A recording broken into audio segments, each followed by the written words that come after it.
بسم الله الرحمن الرحيم. الحمد لله رب العالمين، والصلاة والسلام على سيد المرسلين و نبی الامین محمد و علی آله و صحبه اجمعین. اما بعد، دوستان عزیز، برادران و خواهران گرامی، در 12مین حلقه از کتاب الابانة الصغرى امام ابن بطة رحمه الله تعالی هستیم. تا حدیث یا اثر 129 خواندیم و آثاری که امروز میخوانیم از 130 شروع میشه ان شاء الله. در اثر 130 از زهری روایت است که یکی از تابعین می باشه یا از تبع تابعین است، از علمای معتبر از این امت می باشه. می فرماید الاعتصام بالسنة نجات، چنگ زدن به سنت کسی نجات است. حقیقتا به شکل است چنگ زدن به سنت رسول صلی الله علیه وسلم، به سنت صحابه کامیابی است و نجات می باشه. نجات از آتش دوزخ است، نجات از این فتنه های می باشه که انسان هلاک میکنه. والعلم یقبض قبضا سریعا، علم کس قبض میشه، گرفته میشه خیلی زود، به زودی کس علم گرفته میشه. چنانچه درسای قبل ما بیان کردیم که گرفتن علم مرگ علما می باشه که الله سبحانه و تعالی علما را از جامعه اسلامی برمیداره. فنعش العلم ثبات الدین و دنیا، پس نشر کردن علم کس این ثبات دین و دنیا می باشه.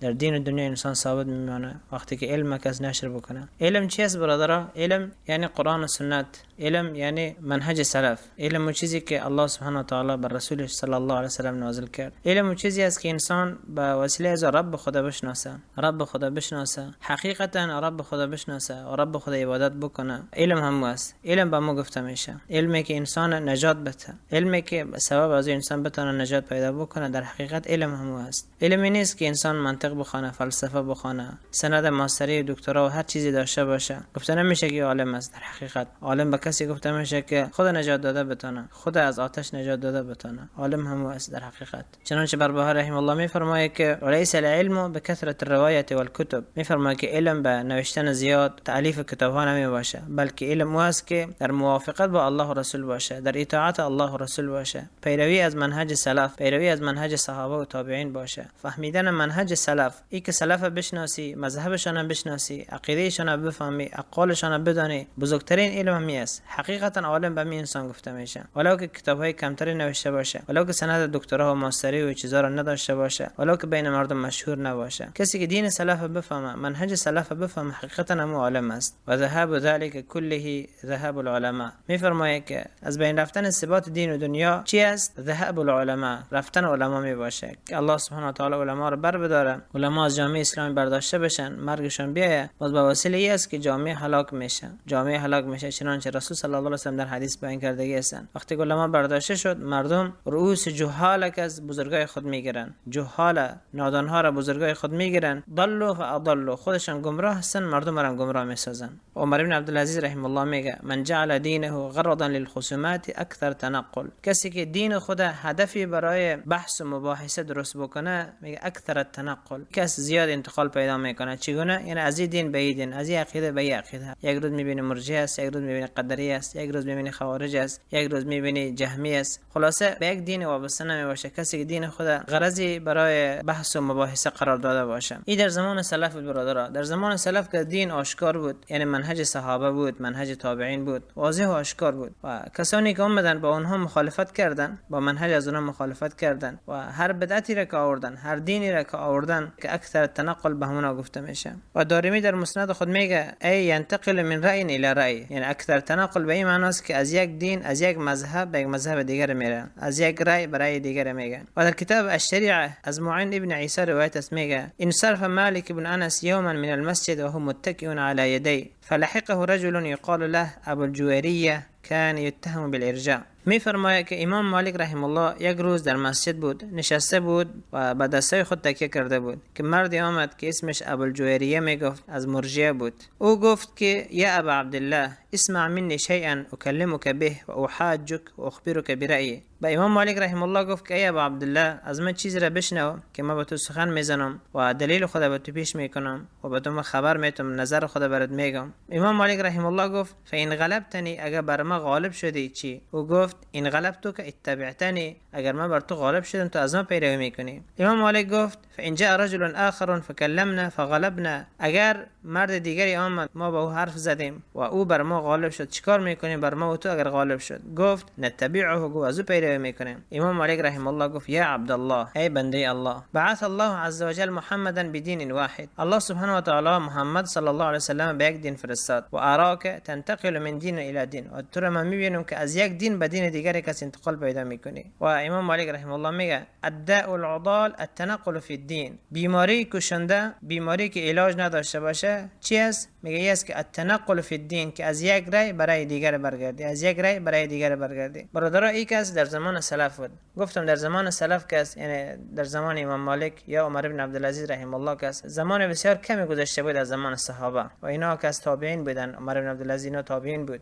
زمان بسیار کمی از زمان صحابه گذشته بود و بدعت ها آنقدر زیاد نشده بود. فقط بدعت قدریه پیدا شده بود. بدعت خوارج بود که خوارج سرکوب کردن علی رضی الله عنه و اصحابی که با آنها بودن، آنها سرکوب کردن. و بدعت قدریه که از کم کم در زمان اخیر صحابه پیدا شده بود و بعد از بدعت جهمیه آمد، باز بدعت مرجئه و اینا پیدا شد. یعنی معلوم بود دین سلف، عقیده سلف معلوم بود که عقیده صحابه هم است. مثال کسی اگر میگفت که 10 سال پیش گپا نبود، 20 سال پیش گپا نبود، هر کس میگفت من فلان صحابی رو دیدم که به این عقیده نبودن، عقیده که شما هستن. از او خاطر میگفتن که شما از دین صحابه آمدن، از منهج صحابه آمدن و منهج دیگری، به مذهب دیگری، به رأی دیگری آمدن. او را میگفتن که اکثر تنقل. لیکن در زمان ما طوری است که در واقع ما در مدت چندین سالی که میبینیم در همین جامعه خود میبینیم مردم که یا در خرافات تصوف اینا گرفتار بودن یا در خرافات مذهب ابو حنیفه اینا گرفتار بودن که پیرو از او بودن و یک اگر از اونا بیزار شدن، از اونا خلاص شدن، آمده بودن به اصطلاح خودشان سلفی شده بودن که منهج سلف پیروی میکردن و از سلف فقط ابن تیمیه رو میشناختن و محمد بن عبدالوهاب و نجریایی که بودن امینا رو میشناختن. وقتی که سلف گفته میشد فکر میکردن که ابن تیمیه است، ابن قیم است و اتباع عمومی باشه و نمیشناختن مذهب سلف. هم حقیقتا منهج سلف نمیشناختن و به همین شکل همین کتابای از اینا رو میخواندن و نشر میکردن. یعنی خود ما به همین قسم بودیم که در منهج از اینا بودیم تا که الله سبحانه و تعالی منهج سلف که حقیقتا منهج سلف یعنی منهج صحابه را، منهج تابعین، علمایی که بعد از آنها به نیکی پیروی کردن، علمایی که بعد از آن آمدن و ائمه امت بودن، کتابهایی که از خود به جا گذاشتن تا که الله سبحانه و تعالی بر ما فضل کرد که کتابای از اینا رو بخونیم، عقیده از اینا رو پیدا بکنیم و حقیقتا منهج سلف، منهج اهل سنت حقیقتا پیدا بکنیم و یک کسی انتقال نمی باشه به خاطر که ما از باطل آمدیم به حق آمدیم. ان شاء الله سبحانه و تعالی ما رو در حق قرار بده و در حق ثبات نصیب بکنه. لیکن اون چیزی که سلف گفتن، اون چیزی که امام مالک رحم الله گفته و عمر بن عبدالعزیز رحم الله گفته و در زمان خودشان بود، گفتم طوری بود که منهج صحابه واضح و آشکار بود. از خاطر ما اقوال بیشتر میخوانیم که ائمه سلف میگفتن در مورد ارجاء، در مورد قدر میگفتن که ما کافر شدیم به دینی که ما از کلانتر هستیم. یعنی به دین قدریه را میگفتن، دین مرجئه را میگفتن، گفتن ما از کلانتر هستیم. یعنی سن ما خاصی بزرگتر از تازه پیدا شده از این منهج. از خاطر کمی تفسیر بیان کردیم که تا بعضی برادرایی که به عقیده آمدگی هستن به این فکر نشون که ما یک زمان مثال صوفی بودیم، باز بعد از به اصطلاح سلفی شدیم، پیرو ابن تیمیه و امثال از اونها شدیم، باز بعد از که از الله سبحانه و تعالی به ما کسی عقیده را نصیب کرد. آیا ما که از جمله کسانی هستیم که اکثر تنقل؟ نه، ان شاء الله ما زنا نیستیم، بلکه اکثر تنقل کسی است که وقتی که حق پیدا بکنه، منهج صحابه رو پیدا بکنه، منهج سلف پیدا بکنه، این منهج ترک بکنه، منهج دیگر اختیار بکنه، این کس اکثر تنقل می باشه. و محمد ابن علی میگه لا تجالسوا اصحاب الخصومات فانهم الذين يخوضون في آیات الله. فرزند علی رضی الله عنه است میگه با اصحاب الخصومات، با کسانی که جدل زیاد میکنن، بحث زیاد میکنن، همین کسایی که بدعت ها را آوردن، کل از اینا کسینا اصحاب جدل هستن. در پاکستان که احناف و کسایی که خود به سلفیت نسبت میتن، اون مدخلی های مشرکینا، این کفار چه احناف کافر باشه چه مدخلی های کافر باشه، اینا کورس های مناظره و جدل دارن که یاد میتن چند ماه، 6 ماه، 8 ماه که کورس دارن که یاد میتن چگونه کس مناظره صورت بگیره، چگونه با کسی که جدل بکنن، بحث بکنن، چگونه بر سر کسی که غالب بکنن، بر هر چیزی که باشه، از هر طریقی که باشه خدا غالب بسازن. این کس در دین الله نمی باشه. در دین الله کس این خصومات، این جدل ها، این گفتگوها، این مناظرات کس در دین الله نمی باشه. دین الله کس واضح و آشکار است، خیلی واضح است، مستقیم است. کسی اگر قبول میکرد خوب، اگر نمیکرد او را راهش و ما را راه ما. در اینجا محمد ابن علی رضی الله عنهما میگه که شما با اهل جدل، با کسانی که زیاد مخاصمه میکنن، زیاد بحث و گفتگو میکنن، با اینها ننشینید. چرا؟ فانهم الذين يخوضون في آیات الله. میگه زیرا اینا کسانی هستن که در آیات الله کس یخوضون فی آیات الله، یعنی در آیات الله کس گفتگو میکنن، جدل میکنن در آیات الله. و مجاهد رحم الله میگه ان شاء الله اثر میخوانیم که میگه یخوضون یعنی یکذبون، تکذیب میکنن آیات الله را. تکذیب میکنه آیت الله را. و غضیف ابن الحارث میگه لا تظهر بدعه الا ترک مثلها من السنه، میگه هیچ بدعتی آشکار نشد مگر اینکه مثل از یک سنت ترک شدگی است. حقیقتا یک بدعتی که آشکار شد حتما سنت ترک میشه. و ابن سیرین رحمه الله میگه ما کان الرجل مع الاثر فهو على الطريق، تا زمانی که یک مرد در اثر باشه، یعنی در پیروی از اثر باشه. اثر که از احادیث رسول صلی الله علیه وسلم و اقوال صحابه، منهج صحابه و تابعین می باشه. اثر همی است. میفرماید ما کان الرجل مع الاثر فهو على الطريق، زمانی که یک مرد در اثر باشه، در پیروی از اثر باشه، این کس در راه است. کدام راه؟ راه مستقیم است. ولالکی از شاذ ابن یحیی روایت کرده میگه لیس طریق اقصد الى الجنه من طریق من سلک الاثر، هیچ راه نزدیکتر کوتاهتر به جنت نمی باشه از راه کسانی که به آثار رفتگی هستند، از راه کسانی که به سند به حدیث اینا کس پیروی کردگی هستند. یکی اهل اثر است، یکی اهل رأی است. اهل رأی کس ابو حنیفه می باشه و اتباعش و پیروانش و امثالش، و اهل اثر کس اینا اهل سنت هستن، اهل حدیث هستن، ائمه اهل سنت هستن، کسانی که از صحابه به نیکی پیروی کردن. و ابراهیم نخعی رحمه الله میگه لو بلغني عنهم يعني الصحابه انه لم يجاوزوا بالوضوء ظفرا ما جاوزت به وكفى على قوم ازراء ان تخالف اعمالهم، میگه اگر به من خبر رسیده باشه که صحابه کس ناخنای خود نمیشوشتن، میگه والله من نمیشوشتم. اگر بر من خبر میرسید که صحابه در وضو ناخنهای خود نشستگی هستن، میگه ما جاوزت به، ما مرگز نمیشستم. و کفى على قوم ازراء ان تخالف اعمالهم، با پستی و ذلت یک قوم میقدر کفایت میکنه که با صحابه مخالفت بکنه. ای والله کفایت میکنه بر زشتی و پستی یک قوم که بیان با صحابه کس چه بکنن؟ مخالفت بکنن. و شریح میگه انما اقتفی الاثر فما وجدت قد سبقني الیه حدثتكم به، میگه ما که هستیم از اثر پیروی میکنیم، دنبال اثر میریم. اثر به شما توضیح دادم. فما وجدت قد سبقني الیه حدثتكم به، اگر کسی را از خود پیش دیدیم که در مسئله سخن گفتگی هستن، حدثتكم به، ما را که چه میکنیم؟ سخن میزنه، با شما سخن میگویم. و به همین شکل منهج کل سلف همین بود. علمای سلف که هیچ وقت جرئت نمیکردن که از نزد خود چیزی بگن. در مسئله لفظ قرآن میگه که امام احمد رحمه الله میگه کسی بگه که لفظ من به قرآن مخلوق است، میگه جهمی کافر است. میگه که هر کس بگه که لفظ من به قرآن غیر مخلوق است، میگه اون مبتدع است. ببینن گفتن چرا وقتی که تو میگه که لفظ ما به قرآن مخلوق او را جهمی میدانی، چرا میگه کسی که بگه که لفظ ما به قرآن غیر مخلوق است او را میگه که مبتدع؟ میگه به خاطر که قبل از ما که هیچ سلف، هیچ یک از سلف گپ نگفتگی هستن، هیچ یک از سلف میگه هیچ یک از علما قبل از ما نگفتگی هستن باید گفته شو که لفظ ما به قرآن غیر مخلوق است. امام احمد رحمه الله میگه از ما کسی نگفته، میگه من جرئت نمیکنم بگم این مسئله را. عبدالوهاب الوراق رحمه الله میگه که عجیب است امر انسان. امام احمد میگه عجیب است انسان، میگه 60000 مسئله از او پرسیده شد، یعنی در حیاتش باشه، میگه 60000 مسئله از او پرسیده شد، میگه در 60000 مسئله گفت که حدثنا و اخبرنا، در هیچ کدامش از نزد خود چیزی نگفت، در همهشان روایت میکرد از رسول صلی الله علیه و سلم یا از صحابه و تابعین، هیچ چیزی از نزد خود نگفتگی است. این کل علمای سلف همین قسم بودن. چنانچه ما در درس‌های قبلی از شعبی رحمه الله و از قتاده رحمه الله خواندیم که قتاده رحمه الله میگه 40 سال میشه که از نزد خود چیزی نگفتگی هستم. راوی میگه که قتاده در همون زمان 50 سال نشده بود. و شعبی رحمه الله همین شکل میگه، ابراهیم نخعی رحمه الله همین شکل میگه. کل ائمه سلف میگفتن که ما برای خود به نظر خود چیزی نگفتگی هستیم در دین. و ابن بطه رحمه الله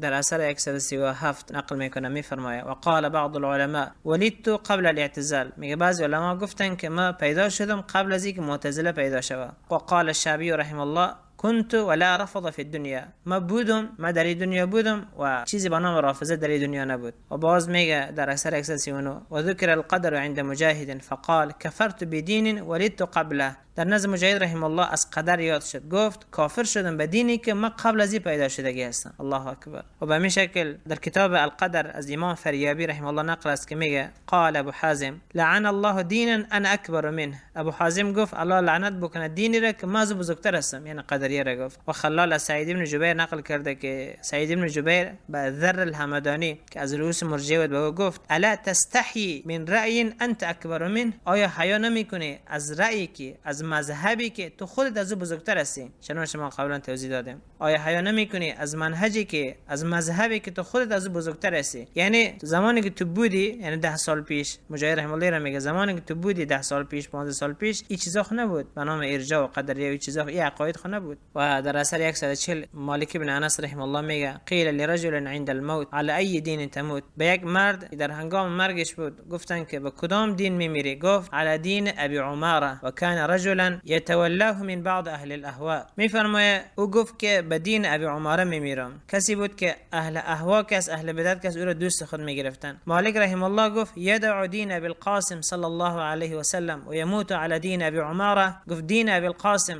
محمد صلی الله علیه و سلم ترک میکنه و به دین ابی عماره کس هلاک میشه و میمیره. و در مسند دارمی از حبیج بن جوین روایت است میگه از علی رضی الله عنه شنیدم که گفت لو ان رجلا صام الدهر كله وقام الدهر كله ثم قتل بين الركن والمقام لحشره الله يوم القيامه مع من يرى انه كان على هدى. اگر یک نفر عمر خود کامل روزه بگیره و شبها قیام بکنه، هیچ شب را ترک نکرده باشه و همیشه روزه گرفته باشه، سپس کشته شوه در بین رکن و مقام که در حول کعبه می باشه، میگه در همین جا کشته شوه که بهترین جای مبارکترین جای می باشه، سرزمین حرم می باشه. لحشره الله یوم القیامه مع من یرى انه کان علی هدى. الله سبحانه و تعالی او را در روز قیامت با کسی حشر میکنه که او کس انسان کس در راه هدایت میدید. اگر انسان نیک کس ولی خود دوست خود گرفته بود، الله تعالی او را به او حشر میکنه. اگر یک انسان کافر مشرک را، انسان بدبخت را ولی خود دوست خود گرفته بود، به او حشر میشه. و امام بخاری از ابن مسعود رضی الله عنه روایت کرده که میگه جاء رجل الى رسول الله صلی الله علیه وسلم. یک مرد در نظر رسول صلی الله علیه وسلم آمد گفت یا رسول الله کیف تقول فی رجل احب قوما ولم يلحق بهم. یا رسول الله چی میگه در مورد مردی که یک قوم را، یک مردم را دوست داره لیکن با اونها ملحق نشدگی است، با اونها یک جا نشدگی است. مردم دوست داره لیکن از اونها نیست. مثال اشعری را دوست داره، نووی را دوست داره لیکن به عقیده نووی نمی باشه. این حال سلفیای زمان ما می باشه، متسلفین زمان ما که جهمیه رو دوست دارن، یعنی رؤوس جهمیه را، نووی، ابن حجر، ابن حزم، قرطبی و امثال کفار اشاعره مشرکین است، اینا رو دوست دارن لیکن میگن که ما در مذهب از اونها نیستیم. ابو حنیفه امام میدانن، از او دفاع میکنن، دوست دارن لیکن میگن که ما در مذهب از این نیستیم. رسول صلی الله علیه و سلم گفتن المرء مع من احب. گفتن انسان با کسی می باشه که او دوست داره. الله اکبر. و لازم نیست که تو فقط در کنار از باشه، در مذهب از باشه. همین که او دوست داری، عزتش میکنی، احترامش میکنی، همین بر گمراهی تو کفایت میکنه. المرء مع من احب. انسان که از با کسی می باشه که دوست داره. و چنانچه از علی رضی الله عنه خواندیم که تمام عمر خود روزه گرفته باشه، تمام عمر خود در قیام تیر کرده باشه و جهاد کرده باشه و حتی در حول کعبه در اونجا کشته شده باشه، میگه در روز قیامت با کسی حشر میشه که دوست داشت، با کسی حشر میشه که او را در راه هدایت فکر میکرد. این کسایی که امروز خود به جهاد نسبت میتن، جماعت هایی که خود به جهاد و به چیزا نسبت میتن، خود به توحید نسبت میتن، اینا میان رؤوس مشرکین که از عذر میتن، رؤوس مشرکین ابن حجر، ابن حزم، نووی، اینا را که عذر میتن و برای اینها که ترحم میکنن، برای اینها ترحم میکنن، اینها را از امامای امت میدانن. حتی کسی اینا رو تکفیر بکنه او را قتل میکنن، میگن شما خوارج هستین، شما غلات هستین. و باز میگن که ما در منهج سلف هستیم، میگن ما در اسماء و صفات در منهج سلف هستیم. چگونه امکان داره تو قومی را دوست خود بگیری و بگویی که ما از اونها نیستم؟ رسول صلی الله علیه و سلم گفتن که المرء مع من احب. انسان با کسی میباشه که دوست داره اگرچه با اونها نباشه. و در اسناد 41 از ابن عباس رضی الله عنهما نقل است که میفرماید قال لي معاویه رحمه الله، معاویه رضی الله عنه به ما گفت انت على ملت علی رحمت الله علیه، آیا تو در ملت علی هستی الله بر او رحم بکنه؟ ابن عباس میگه گفتم لا ولا على ملت عثمان، ما در ملت علی هم نیستم، در ملت عثمان هم نیستم، انا على ملت رسول الله صلی الله علیه وسلم، ما در ملت رسول صلی الله علیه وسلم هستم. و در اسناد 142 ابن عباس رضی الله عنهما میگه مجتمع رجلان يتخاصمان في الدين فافترقا حتى يفتري على الله عز وجل. دو نفر در دین با هم مخاصمه بکنن، جدل بکنن، این میگه اینا از هم جدا نمیشن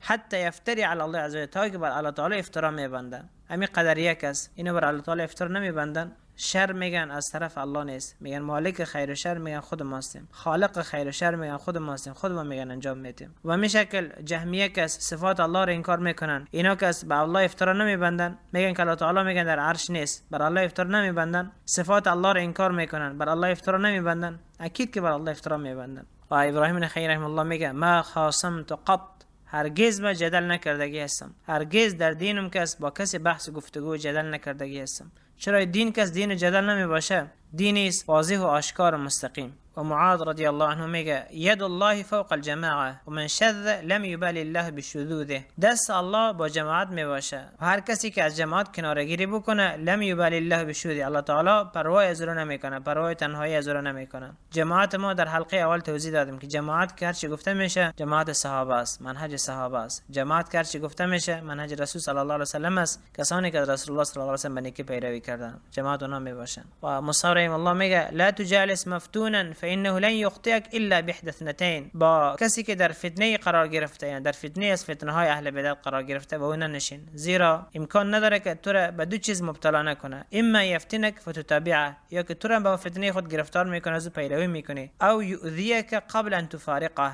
یا تو را اذیت میکنه قبل از اینکه از جدا شوی. الله سبحانه و تعالی اگه تو را حفظ کرده باشه، از در حفظ و در امان قرار بگیری، لیکن وقتی با اون نشستی باز هم چقدر که یعنی بر خود قوی باشی، بر خود چی داشته باشی، باز هم که از مورد اذیت قرار میگیری، نفست که از مورد اذیت قرار میگیری، دچار شک میشی، در دینت شک میکنی. و حسن بصری رحمه الله میگه لا تجالس صاحب هوا، با کسی که از اهل بدعت است میگه با اون نشین، فیقذف فی قلبک ما تتبعه علیه فتهلک، میگه بر تو در قلبت چیزی را مندازه و از او پیروی میکنه به وسیله از هلاک میشی، او تخالفه فیمرض قلبک، و اگر با او مخالفت هم بکنه همونجا که قلبت یک بیماری که در قلبت وارد میشه. و این حقیقت است که ما دیدگی هستیم. هر کسی که با اهل بدعت نشست کرده، اتفاقی بوده یا هر قسمی که بوده، با او گفتگو کردن، شبهاتی که او آوردگی است، این در قلب خود شک پیدا کردگی است، این واقعیت میباشه. و سفیان ثوری رحمه الله میگه من جالس صاحب بدعت لم یسلم من احدى ثلاث، کسی که با اهل بدعت بنشینه از سه چیز خطا نمیخوره، حتما سه چیز به او میرسه. چی است؟ اما یکون فتنه لغیره، یا که فتنه میشه برای کسای دیگر، و اما یقع في قلبه شيء فيذل به فيدخله الله النار، یا که در قلبش چیزی از بدعت وارد میشه، در گمراهی قرار میگیره، به سبب از او الله سبحانه و تعالی او را در آتش میپرته. و اما یقول، یا که میگه والله ما ابالی ما تکلموا، میگه ما پروا از نمیکنم که اونا چی میگن، من در قصهشان نیستم، میگه ما به نفس خود اعتماد دارم. فمن امن الله على دینه طرفة عین سلبه ایاه. سبحان الله. سفیان ثوری رحمه الله میگه کسی که خود در امین بشماره، یعنی بگه که ما در خطر قرار نمیگیرم، هیچ کس مرا گمراه کرده نمیتونه، ما هرگز گمراه نمیشم. میگه کسی به اندازه یک چشم به هم زدن، به اندازه یک لحظه ای که از همین قسم فکر در ذهنش خطور بکنه، بگه کسی مرا گمراه کرده نمیتونه، میگه سلبه ایاه، الله سبحانه و تعالی همون ایمان که از او برمیداره، اسلام از او برداشته میشه، ایمان از او برداشته میشه. مؤمن کس در حالت خوف رجا باشه، مؤمن در حالت باشه که یکی از تابعین میگه ما 500 صحابی رو دیدم که 500 صحابی میگه این هر کدامشون به ایمانشون میترسیدن که منافق نشون، کافر نشون. لیکن مرجع تئوری هستن، اونا میگن که میگه ما مؤمنین هستیم، از این نمیترسن که الله تعالی ایمان از اونا بگیره، اسلام از اونا بگیره. و این صفات مرجع می باشه که اکثر کسایی که امروز خود به منهج سلف نسبت میتن، خود سلفی میگیرن، وقتی امرایشان گپ بزنه اینطور به ایمان خود یقین دارن، اینطور اعتماد دارن، فکر میکنن که جنت از کمایی کردگی هستن، الله تعالی جنت از به اونا واجب کرده باشه، این قسم سخن میزنن. این صفات اهل اسلام نمی باشه. علی رضی الله عنه میگه که من فارق الجماعه فقد خلع ربقه الاسلام من عنقه، کسی که از جماعت دور بگیره، خود از جماعت جدا بکنه، اما گره اسلام کس یا اما توق اسلام کس از گردن خود دور انداختگی است، چنانچه آثار از ابن عباس بود در درس قبلی بیان کرده میره. و ابو الزبیر میگه دخلت مع طاووس على ابن عباس فقال له طاووس يا ابا عباس ما تقول في الذين يردون القدر، میفرمایه که با طاووس در نزد ابن عباس رضی الله عنهما وارد شدیم و طاووس رحم الله برش گفت که یا ابا عباس چی میگه در مورد کسانی که قدر رد میکنن؟ ابن عباس رضی الله عنهما گفت ارونی بعضهم، گفت بعضی از اینا رو به من نشان بتن. میگه گفتیم صانع ماذا، چی میکنی امرایشان؟ گفت اذن اجعل یدی فی رأسه ثم ادق عنقه حتى اقتله، گفت دست خود به سرش میگیرم سپس گلوش فشار میتم تا قتلش بکنم. و ابن عباس رضی الله عنهما میگه که من فارق الجماعه مات میتة جاهلیه، کسی از جماعت مسلمین، از جماعت مؤمنین، از جماعت صحابه خود دور قرار میته، اگه در همین حالت بمیره میگه مات میتة جاهلیه، مرگش در جهالت مردگی است. و در کتاب سنه امام ابوبکر خلال از امام احمد نقل است که در مورد حدیث رسول صلی الله علیه و سلم پرسیده شد من مات وليس له امام مات میتة جاهلیه، کسی بمیره در حالی که امام نداشته باشه، مرگ از در جاهلیت است. ما معناش چیست؟ امام ابو عبدالله احمد بن حنبل رحمه الله گفت تدري ما الامام؟ گفت میدونی امام چی است؟ الامام الذي يجمع المسلمون عليه كلهم يقول هذا امام فهذا معناه، امام کسی است که مسلمان‌ها با جمع میشن و خلیفه خود تعیین میکنن، میگن که امام ماست، خلیفه ماست، میگه امام او است. و بربهاری رحمه الله میگه من خرج على امام من ائمه المسلمین فهو خارجی قد شق عصا المسلمین و خالف الاثار و میتته میتة جاهلیه. میفرمایه کسی که بر علی امام از مسلمان ها خارج بشه، یعنی بر علی خلیفه مسلمان ها خارج بشه، خروج بکنه، او خارجی است، او از جمله خوارج می باشه و نافرمانی جماعت مسلمین کردگی است و با آثاری که از رسول صلی الله علیه و ثابت شده است مخالفت کرده و به می حالت اگر بمیره مرگش در جاهلیت می باشه. و مجاهد رحمه الله میگه یخوضون فی آیاتنا، در مورد آیه 68 سوره انعام که قبلا نمیره خواندیم، کسانی که یخوضون یعنی گفتگو میکنن در آیات ما، معنای تحت لفظیش در تفسیرش مجاهد رحمه الله گفت یکذبون بآیاتنا، الله تعالی گفته است که آیات ما را تکذیب میکنن. و از حسن بصری رحمه الله نقل است میگه والله لا يقبل الله من مبتدع عملا يتقرب به الیه ابدا. الله سبحانه و تعالی از بدعتگذار هیچ عملی را قبول نمیکنه، عملی که او در نظر خود به الله نزدیک بکنه، لیکن الله سبحانه و تعالی از او هیچ عملی را قبول نمیکنه. لا صلاة ولا صیاما ولا زکاة ولا حجا ولا جهادا، نه نماز زره، نه روزیشه، نه زکاتشه، نه حجشه، نه جهادشه، ولا عمره ولا صدقه، نه عمرشه نه صدقیشه، حتی ذکر انواع من البر، تا خیلی از اعمال خیر ذکر کرد که هیچ عمل از الله تعالی قبول نمیکنه. یعنی ابتدا چی لازم است برادر؟ ابتدا توحید لازم است، ابتدا پیروی از منهج سلف لازم است. این مهم نیست که شما چقدر عبادت میکنن، چقدر زهد میکنن، چقدر روزه میگیرن، چقدر نمازهای شب میخوانن، در قیام استاد میشن، چقدر با کفار میجنگن، چند سال میجنگن، عمر میجنگن، چقدر مجاهدین یاری میکنن و چقدر کمک میکنن بر اسرا. این مهم نیست، این مهم است لیکن بعد از اسلام، بعد از توحید، بعد از پیروی از منهج سلف، بعد از پیروی از منهج صحابه و تابعین، منهج رسول صلی الله علیه و سلم، حقیقتا بعد از پیروی از منهج رسول صلی الله علیه و سلم دیگه اعمال خیر انجام بده. ابتدا توحید خود درست بکن، ابتدا سنت خود، عقیده خود درست بکن، سپس اعمال خود انجام بده. و در کتاب شریعه از ابن عباس رضی الله عنهما نقل است که در نزد از خوارج یاد میشه و از عباداتی که انجام میتن و از نمازی که انجام میتن. ابن عباس رضی الله عنهما میگه لیس هم باشد اجتهادا من اليهود والنصارى وهم على ضلاله، میگه اینا در عبادت کس از یهود و نصارا بیشتر عبادت نمیکنن و هم على ضلاله، در حالی که اونا در گمراهی میباشن. سبحان الله، سبحان الله. خیلی جالب است، در نزد ابن عباس از خوارج یاد میشه و میگن که ببینید چقدر عبادت میکنن، چطور با اینا جنگ بکنیم که اینا عبادت میکنن، نماز میخونن، اینطور هستن، قسم هستن. ابن عباس رضی الله عنه میگه که اینا کس لیس هم باشد من اجتهادا من اليهود والنصارى، اینا در اجتهاد در عبادت خود از یهود و نصارا بیشتر عبادت نمیکنن، در حالی که اونا در گمراهی هستن. و در اثر 151 از مرة الطیب در قول الله سبحانه و تعالی و افئدتهم هواء، در آیه 43 سوره ابراهیم است، الله تعالی میگه که فکرایشان از هواست. میفرماید منحرفه عن الحق لا تعی شیئا، که قلبهایشان منحرف میباشه از حق، از حق دور میباشه. و ابو حمزه میگه که من از ابراهیم در مورد گروه های اهل هوا از اینا پرسان کردم که کدامش اعجب الیک، مورد پسند میباشه؟ فإني احب ان اخذ برأیک، زیرا من دوست دارم بگیرم و چیزی که در رأی تو میباشه و چیزی که تو موافق هستی من میخوام امر بگیرم. ابراهیم نخیر رحمه الله گفت ما جعل الله فی شیء منها مثقال ذره من خیر، الله سبحانه و تعالی در اهل هوا کس، در گروه ها کس مثقال ذره از خیر قرار ندادگی است. و ما هي الا زینت من الشیطان، اینو نمیباشه مگر زینتی از طرف شیطان. و ما الامر الا الامر الاول، امر نیست مگر امر اول. امر اول کی است؟ رسول صلی الله علیه و سلم و منهج صحابه،